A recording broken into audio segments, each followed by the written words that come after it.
The message here is clear. Transform education for everyone, everywhere, and you transform the world.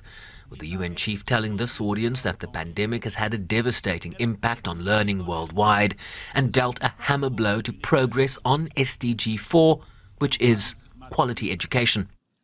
The report card from the International Commission on the Future of Education put it clearly. Education systems don't make the grade. They are failing students and societies and favoring rote learning and competition for grades. Too often, curricula are outdated and narrow. Education systems take little account of lifelong learning, and teachers are undertrained, undervalued, and underpaid. The digital divide penalizes poor students, and the education financing gap yawns wider than ever. We will not end this crisis by simply doing more of the same. He called for 5 key areas of focus to enable a vision for education in the 21st century. The need to protect the right to quality education for everyone, especially girls. The need to focus on teachers, their roles and their skill set.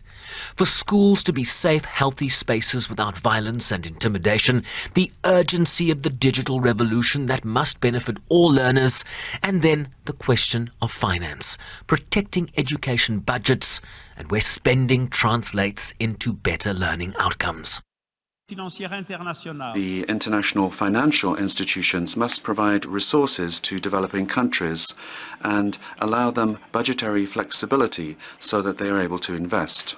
Their disbursements and their advice must correspond to the goal of ensuring quality education for everyone, girls and boys. I also invite the international financial institutions to benefit from the International Finance Facility for Education. This tool aims to mobilize $10 billion to help around 700 million children living in lower middle-income countries to receive a quality education.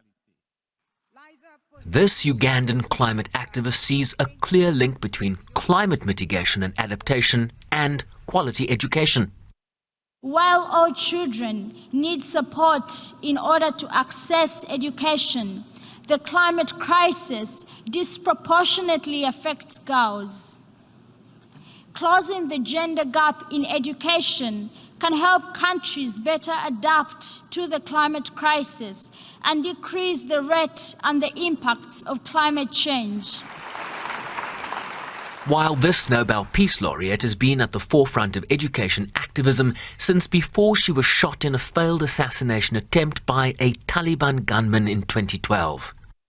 Most of you know what exactly needs to be done. You must not make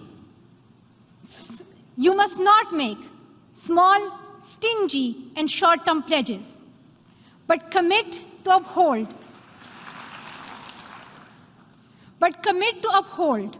the right to complete education and close the funding gap once and for all.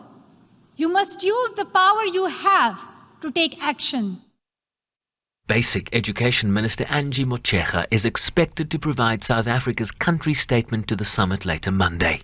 Sherwin Bryceby's SABC News, New York.